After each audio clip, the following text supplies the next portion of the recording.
गांव के किनारे बसे हुए उस प्राचीन हवेली के बारे में हर कोई जानता था। लोग कहते थे कि वहां कमला की आत्मा भटकती है, लेकिन कोई ये नहीं जानता था कि वो कौन थी, कहां से आई थी और उसकी आत्मा क्यों उस हवेली से जुड़ी थी। हवेली के आसपास का इलाका डरावना और सुनसान था। शाम होते ही लोग उस रास्ते से गुजरने की हिम्मत नहीं करते थे, और जिसने भी जाने की कोशिश की वो कभी लौटकर नहीं आया। रात के घने अंधेरे में हवेली के दरवाजे पर एक हल्की सी आहट होती थी। लोग कहते थे कि कमला अब भी वहां किसी का इंतजार करती है। हवेली के भीतर से चीखें और अजीब सी आवाजें सुनाई देती थीं। कई लोगों ने उसे लाल साड़ी में देखा था, उसके चेहरे पर खून के धब्बे थे और उसकी आंखें बर्फ जैसी सफेद। वह हवेली के गलियारों में घूमती रहती थी, मानो कुछ ढूंढ रही हो। राजू एक जिज्ञासु नौजवान था। उसे इन सब बातों पर विश्वास नहीं था। वह गांव का साहसी लड़का था, जिसने ठान लिया था कि वो इस रहस्य को सुलझाएगा। एक रात उसने अपने दोस्तों के सामने घोषणा की, मैं उस हवेली में जाकर सच्चाई का पता लगाऊंगा।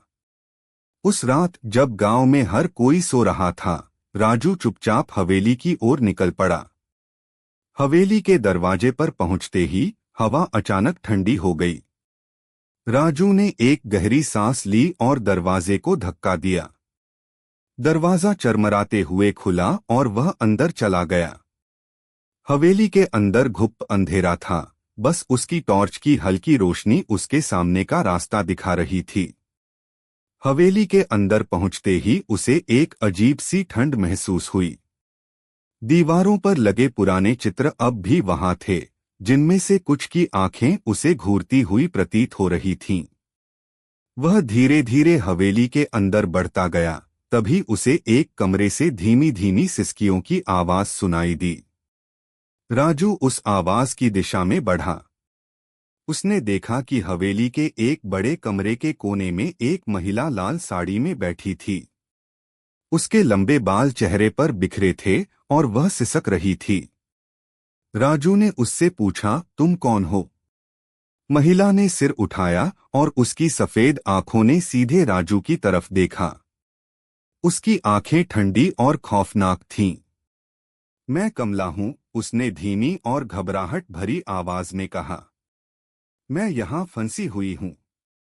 राजू को थोड़ा डर तो हुआ, लेकिन उसने खुद को संभाला और पूछा, तुम यहां क्यों हो? तुम्हारे साथ क्या हुआ था? कमला ने अपनी कहानी बताई। वर्षों पहले वह इसी गांव की रहने वाली थी। उसकी शादी गांव के ही एक जमींदार के बेटे से हुई थी। शादी के बाद उसके साथ अमानवीय अत्याचार किए गए। उसका पति और उसके ससुराल वाले उसे मार मार कर अधमरा कर देते थे।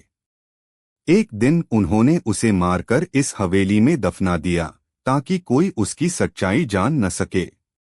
उसकी आत्मा बदले की आग में जलती रही, और तभी से वह इस हवेली में कैद हो गई। मुझे मुक्ति चाहिए, कमला ने कहा। उसकी आवाज में अब दर्द और गुस्सा साफ झलक रहा था।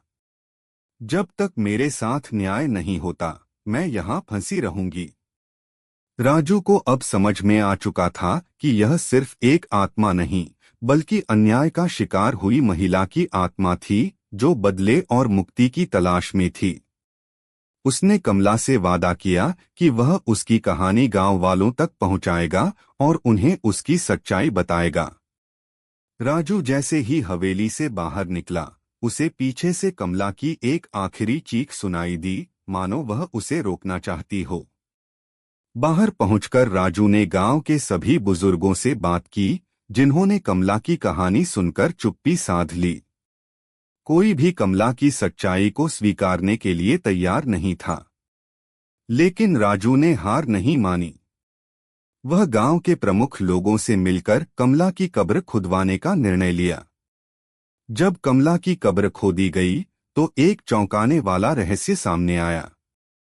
कब्र में कमला के शव के साथ एक पुराना ताबीज मिला, जो कि उसकी मुक्ति का रास्ता था। ताबीज के बारे में कहा जाता था कि वह आत्माओं को कैद कर सकता है। जैसे ही ताबीज को तोड़ा गया, हवेली के ऊपर एक तेज रोशनी चमकी और कमला की आत्मा उस रोशनी में विलीन हो गई। गांव वालों ने राहत की सांस ली, लेकिन राजू अब भी सोचता था, क्या कमला सचमुच मुक्ति पा चुकी है या उसकी आत्मा अब भी कहीं भटक रही है। इस कहानी का अंत जहां कमला की आत्मा को मुक्ति मिलती दिखती है, वहीं एक नया सवाल उठता है, क्या सच में हवेली अब सुरक्षित है या फिर कमला की आत्मा किसी और रूप में लौटने वाली है। जानने के लिए देखिए अगली कहानी।